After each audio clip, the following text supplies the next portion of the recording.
Buongiorno da Renzo Micheletto, ben ritrovati con un nuovo approfondimento di Veneto Agricoltura Channel dedicato alle DOP e all'IGP del Veneto. Continua quindi questo nostro tour attraverso la regione Veneto, in particolare proprio per andare a conoscere da vicino i prodotti della nostra agricoltura riconosciuti dai marchi di qualità dell'Unione Europea, DOP, denominazione di origine protetta, e IGP, indicazioni geografiche protette. Continuiamo il tour, data anche la stagionalità, per conoscere gli asparagi. L'altra volta abbiamo visto l'asparago di Bassano DOP, questa volta andiamo a Badoere, la prossima volta andremo a Cimadolmo, questa volta però dicevo andiamo a Badoere per conoscere l'asparago di Badoere IGP. L'asparago di Badoere IGP, prodotto in 15 comuni delle province di Padova, Treviso e Venezia, è noto per la sua consistenza tenera e priva di fibrosità.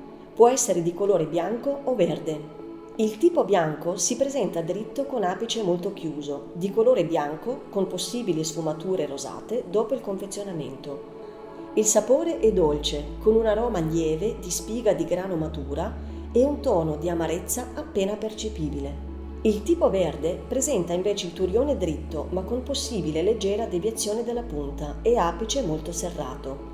Il colore apicale è verde intenso e brillante, con possibili sfumature violacee. Il sapore è dolce e marcato, non acido, non salato né amaro. L'aroma è fruttato ed erbaceo. L'origine dell'asparago di Badoere IGP sembra risalire alla conquista romana delle terre venete.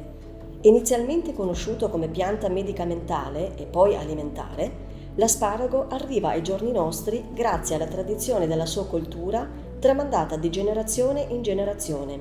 La coltivazione dell'asparago di Badoere IGP ha avuto un impulso notevole in questo territorio subito dopo l'ultimo conflitto mondiale, in concomitanza con la trasformazione delle mezzadrie e con l'abbandono degli allevamenti del bacco da seta. La coltivazione dell'asparago prevede un ciclo triennale che si realizza in 3 fasi: produzione delle piantine, preparazione del terreno, messa a dimora. Quest'ultima si effettua tra il 1° febbraio e il 30 giugno. A partire dalla data di impianto è necessario attendere almeno 18 mesi prima di procedere alla prima raccolta.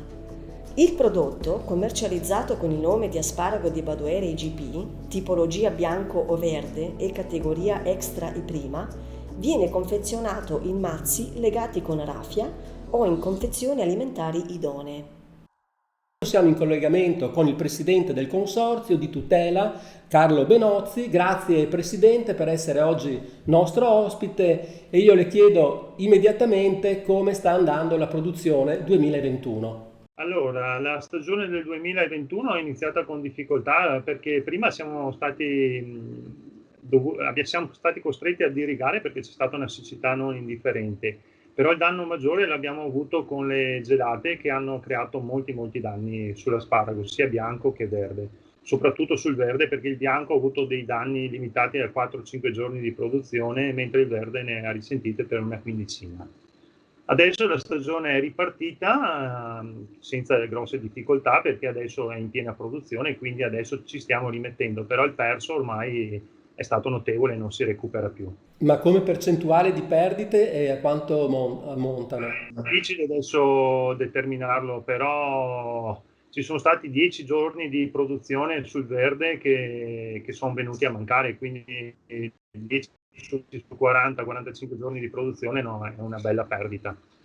Sì, senta Presidente, anche nella scheda abbiamo sentito che appunto l'asparago di Badoere IGP presenta sia la tipologia verde che bianca. Sotto il profilo della pratica colturale, qual è la differenza? Allora, l'asparago di Badoere è l'unico che può valersi a livello europeo di avere un marchio IGP sia sul bianco che sul verde.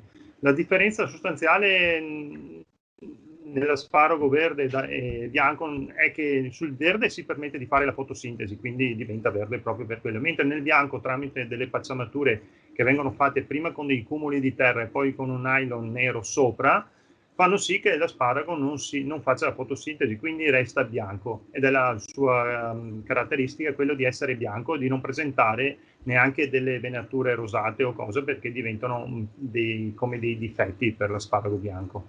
Si vende di più l'asparago bianco o l'asparago verde? Allora, qui a livello regionale assolutamente il bianco, perché qui in Veneto la tradizione è quella dell'asparago bianco, anche se adesso in questo periodo sta cominciando molto la richiesta del verde, mentre fuori dal Veneto si consuma prevalentemente il verde, quasi si può dire il 90% di verde e un 10% di bianco. Però pian pianino anche fuori regione riusciamo ad avere richieste di bianco, mentre una volta era veramente difficile poterlo portare fuori dal Veneto. Senta, le chiedo, senza entrare troppo nel tecnico, qual è la differenza? Cosa hanno in più? Diceva che sono più produttive, ma hanno anche altre caratteristiche le nuove cultivar? Ma sono dei miglioramenti genetici che sono stati fatti prendendo sempre base dalle vecchie qualità, però poi grazie anche agli istituti che ci lavorano sopra hanno sviluppato queste cultivar che presentano più produttività, a volte più qualità, ma soprattutto anche a livello proprio di qualità, come si può dire, visiva, cioè presentano punte più serrate, poiché il consorzio dell'asparago come disciplinare bisogna che l'asparago abbia una punta bella chiusa, serrata, e si sono cercate queste cultivar appunto che hanno le punte chiuse per poter essere considerate IGP. Bene. Presidente, abbiamo concluso il nostro tempo a disposizione, ricordiamo quindi un prodotto di nicchia ma di altissima qualità, Veneto terra di asparagi, e come ricordavo abbiamo già visto l'asparago di Bassano, abbiamo visto oggi l'asparago di Badoere, prossimamente vedremo anche l'asparago di Cimadolmo proprio per completare la trilogia degli asparagi veneti riconosciuti anche dall'Unione Europea dai marchi di qualità. Ringraziamo il presidente Carlo Benozzi, presidente del Consorzio Tutela dell'Asparago di Badoere IGP, per essere stato nostro ospite oggi. Grazie ancora e un saluto a tutti e arrivederci alla prossima settimana.